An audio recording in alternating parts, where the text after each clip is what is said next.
Ok, il n'y a pas très longtemps, j'ai fait un petit tournoi au Luxembourg, un petit tournoi en rapide, et j'ai pu récupérer une des parties parce qu'elle a été faite sur ces échiquiers là, connectés, où tu peux avoir les trucs retransmis en direct sur les chess.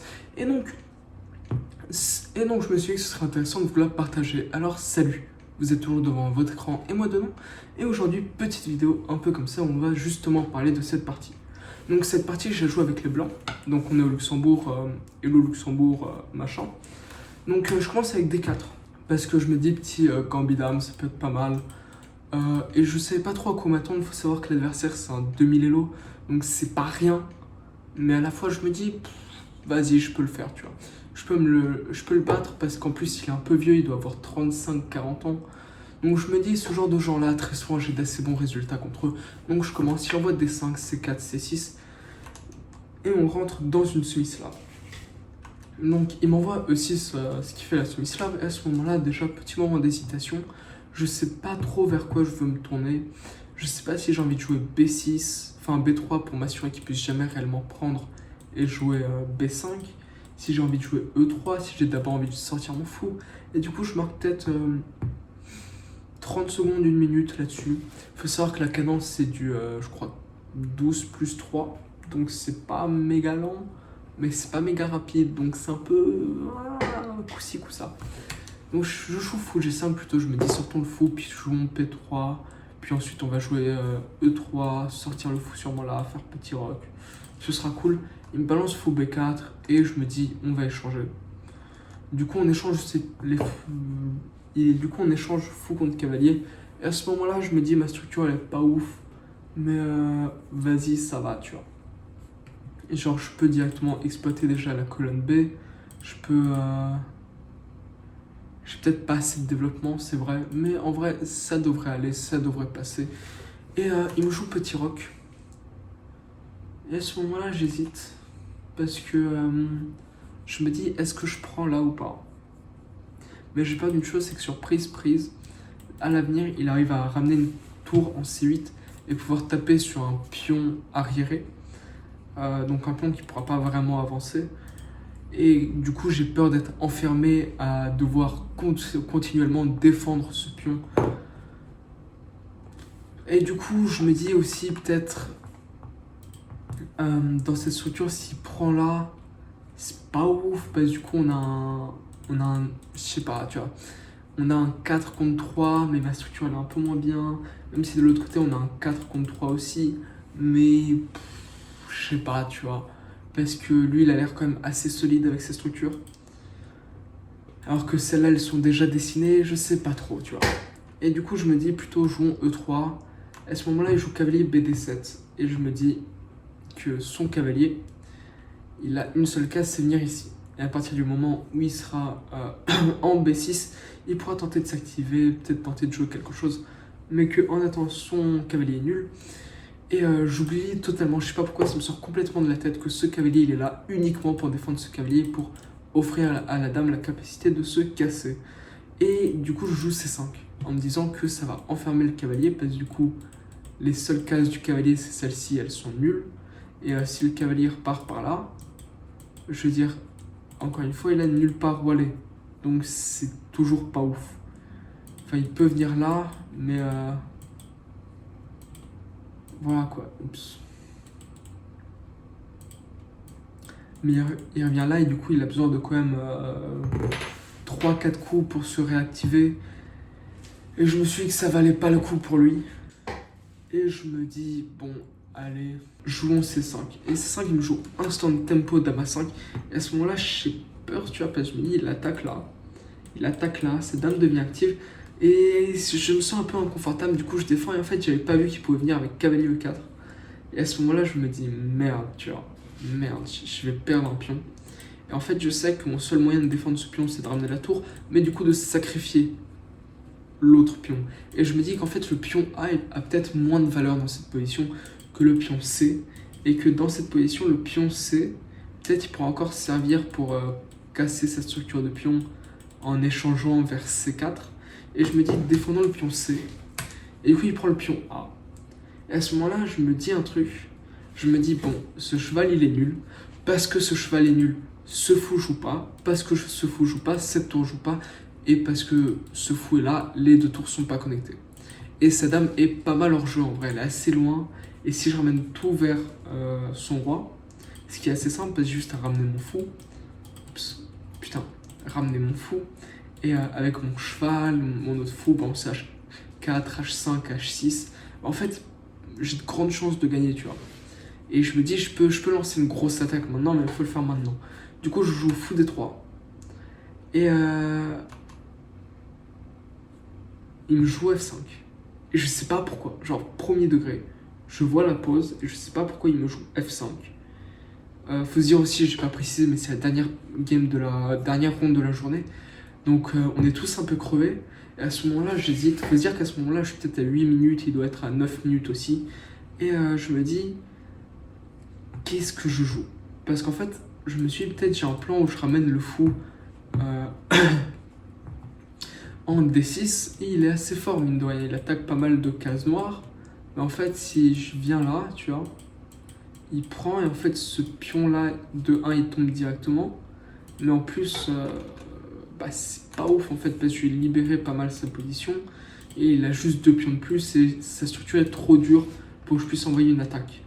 Du coup, je me dis, après F5, que peut-être je devrais ramener un cheval. Mais encore une fois, s'il prend, je prends. Dans cette position-là, j'ai juste des pions giga fragiles et je vais rien faire. Donc, je commence à hésiter un peu et je me dis, essayons de faire un mélange des deux. J'aimerais bien avoir soit un fou, soit un cavalier en E5. Et du coup, il faudrait que je ramène le fou. Mais je me dis, si je ramène le fou, il y a quand même ce cheval qui me casse un peu les couilles. Et je me dis, c'est quoi le meilleur truc que je puisse faire? Je me dis, ce serait peut-être essayer de le virer. Mais je peux pas bouger mon cheval, sinon mon fou est en prise. Mais du coup, il faudrait que mon cavalier bouge et que je joue F6 pour qu'il recule. Et qu'après, on rentre dans un échange comme ça avec mon fou, bien sûr, qui serait pas ici. Sauf que dans cette position, je peux pas roquer à cause de la tour. Donc je me dis, dès le début, roquons. Et du coup, je rock, qui est, je crois, le meilleur coup de l'ordinateur. Voilà, roquer. Ouais, tous les autres coups, c'est le seul coup qui est à plus 1,2, tous les autres ils sont à plus 0,4. Enfin, plus 0,2 même. Donc, je rock, et là, je sais pas trop à quoi m'attendre. Et il me balance H3. Enfin, H6. Et à ce moment-là, je me dis, c'est bizarre quand même. Je veux dire, si je recule, qui est mon plan de base, qu'est-ce qu'il va faire? Je veux dire, si je recule et qu'il balance G5, il est juste en train d'envoyer toute sa défense de son roi, et je vais juste contourner, puis je vais venir attaquer par là, avec ma dame, mon fou, mon cheval, etc. Et je me dis, c'est mauvais ce qu'il fait. Et donc, c'est ce qui se passe, je recule, il balance G5, et je joue fou E5. L'ordinateur, il préférait fou C7. Ce qui est logique, parce que j'ai pas vu ça sur le moment. Parce que j'étais pas mal crevé, on va pas se mentir. Mais en fait, sur fou E7, je crois qu'il y a moyen d'enfermer la dame. Ouais, son meilleur coup, c'est tour F7, et après, j'ai tour là. Il a juste rien du tout. Et en fait, il va juste être forcé de prendre là, mais alors je prends son cheval. S'il prend mon fou, je prends sa dame. Donc il doit prendre, je reprends. Et on finit dans une position où en fait j'ai juste une pièce de plus. Certes, il a 2 pions, mais je peux facilement commencer à tout reprendre. Donc je me dis qu'en vrai, ça va, c'est pas une mauvaise position en fait pour moi. Mais du coup, je joue plutôt fou E5 parce que fou C7, je l'ai pas vu. Et il me joue cavalier prend, je prends. Et là, c'est magnifique parce qu'encore une fois, j'ai un très beau cheval qui contrôle pas mal de cases. Et comme tout à l'heure, j'ai dit, son fou peut pas s'activer, donc sa tour ne joue pas. Et donc, il a 2 pièces en moins, globalement. Il a 8 points de matériel en moins. Enfin, 7 parce que du coup, il a un pion de plus. Et je me dis, là, je vais juste pousser F3. Je vais le forcer à dégager, puis je vais tout ouvrir, tu vois. Et ça va être super. Mais du coup, j'ai quand même une simple peur. Bon, d'abord, il joue il joue dame A5. Après, peut-être la moitié de son temps de réflexion. Il faut se dire que là, il est peut-être à 3 minutes. Moi, je suis peut-être, 5 minutes, un truc comme ça. Et à ce moment-là, je réfléchis à un truc simple. Je me dis F3. Le problème sur F3 dont j'avais peur, c'est que peut-être il y a une ligne là où je perds ma tour, enfin où il peut échanger sur échec, genre là tu vois, et où du coup je suis un peu dans la merde machin, et je sais pas pourquoi, j'ai pas envie qu'il prenne sur échec. L'ordinateur dit qu'il y a mat en 6, mais il faut se dire que mat en 6 depuis cette position, c'est des trucs qui sont pas simples à voir, pour la simple et unique raison qu'il y a très souvent des sacrifices au milieu. Donc en fait je me dis juste que c'est pas ouf, j'ai pas envie de le laisser échanger, mais quand même, je joue E4 en me disant qu'à partir du moment où il prend, je prends, il prend, je prends, il prend, je vais faire échec intermédiaire, puis je vais prendre là. Et du coup, je joue E4. Il prend, oups, il prend, je prends, il prend, je prends, il prend. Faut se dire que c'est vraiment là, c'est plus 3 parce que je peux juste gagner du matériel, je crois. C'est quoi la ligne? C'est sa meilleure ligne? C'est quoi? C'est Dame C7,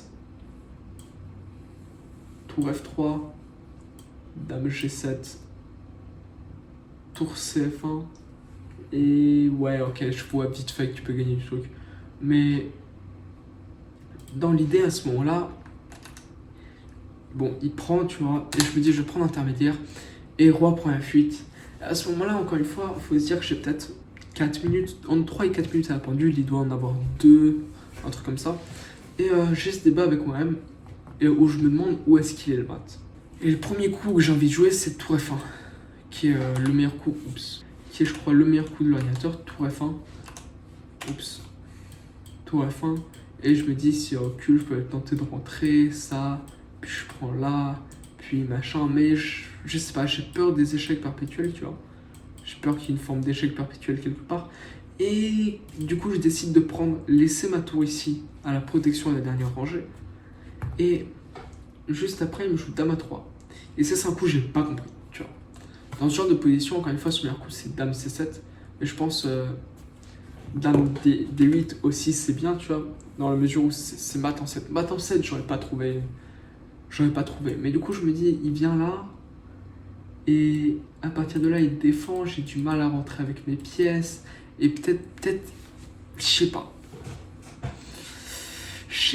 Et je commence quand même à un peu douter. Et à la place, il m'a joué Dame à 3. Très con parce que l'idée, c'est quoi? C'est qu'il attaque ma tour. Mais il attaque mon pion aussi. Ce qui fait que quand ma tour elle se casse, il peut prendre mon pion théoriquement. Mais ce qu'il a pas vu, c'est que je peux partir sur échec. Mais même, admettons que je peux juste jouer ça. Dans l'idée, je peux juste jouer tour C2. Tour C2, il a aucun moyen de virer ma tour parce qu'elle est protégée par ma dame. Il a aucun moyen d'attaquer mes pions parce qu'ils sont tous très solides. Donc en fait, c'est dame à 3, j'ai pas compris. Du coup, j'ai joué tour F1 échec et il me joue tour E7. Encore une fois, je crois très mauvais coup. Et je réfléchis. Je réfléchis. Et je me dis, il est où le mat? Et là, je sais qu'il m'attend pas beaucoup. Pourquoi? Parce que je contrôle toutes ces cases-là. Donc, il est coincé globalement sur la dernière rangée. Ces seules cases, ce sont celles-là. Donc, je me dis, il est coincé sur la dernière rangée. Et je commence à calculer. Et en fait, je me dis peut-être tour F7. Mais s'il recule et que je viens avec ma dame, encore une fois, peut-être il y a des histoires de maths, d'échecs perpétuels. Et je commence à un peu douter, un peu avoir peur. Et je me dis, ce serait chiant d'avoir un échec perpétuel dans une position comme ça, tu vois, où je suis complètement gagnant. Et du coup, je me dis, peut-être faut pas ramener la tour, peut-être faut d'abord ramener la dame. Mais encore une fois, je me dis, je ramène la dame, il vient là, je peux pas venir faire d'autres échecs. S'il vient là, et ça c'est une erreur de calcul, j'ai cru qu'il pouvait venir en D7. En D7, ce qui n'est pas possible, et que du coup, après avoir fait échec, et en fait, à ce moment-là, je n'ai même pas regardé tour F7, échec. J'ai regardé que la dame revient sur la 7ème rangée. Alors, il peut peut-être se cacher, venir jusqu'ici.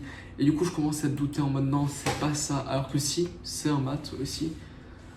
Et je commence à réfléchir et à la fin, je me dis, bon, écoute, ramène la tour. Confie-le sur la dernière rangée, tu vois, sur une de ces deux cases. Et s'il veut me faire un échec perpétuel, il a le droit. Mais je vais juste finir par m'enfuir jusqu'au tout en haut pour faire mat, tu vois. Du coup, c'est ce que je fais, tour F7. Il vient là. Et je ramène la dame en G6. Et à ce moment-là, je me dis, oh, faut se dire, là j'ai cramé tout mon temps, j'ai peut-être 10 secondes, tu vois. Et l'adversaire, il doit avoir 30 secondes.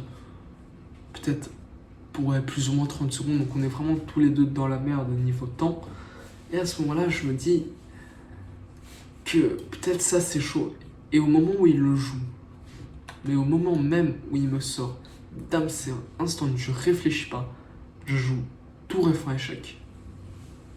Et il le voit, au début il veut donner échec ici. Donc faut se dire qu'il prend sa dame, il la met là, et je lui dis coup illégal c'est échec. Et il voit ça, il comprend qu'il ne pourra pas sauver sa dame, il comprend qu'il est niqué, et il comprend que prochain coup dans tous les cas je pourrais venir par là même, doit y avoir un mat quelque part. Voilà. Et du coup juste il me tend la main et c'est la fin de la partie. Ce qui fait que j'ai fait un beau tournoi au Luxembourg. C'était pas mal. Du coup, j'avance encore un peu sur mes objectifs d'être 2000 Elo bientôt. Bien sûr, ça c'était l'Elo luxembourgeois. Donc c'est un peu chiant, Elo national, c'est pas l'Elo feed qui est monté. Sur ce, likez, abonnez-vous, ça me ferait plaisir, ce serait sympa.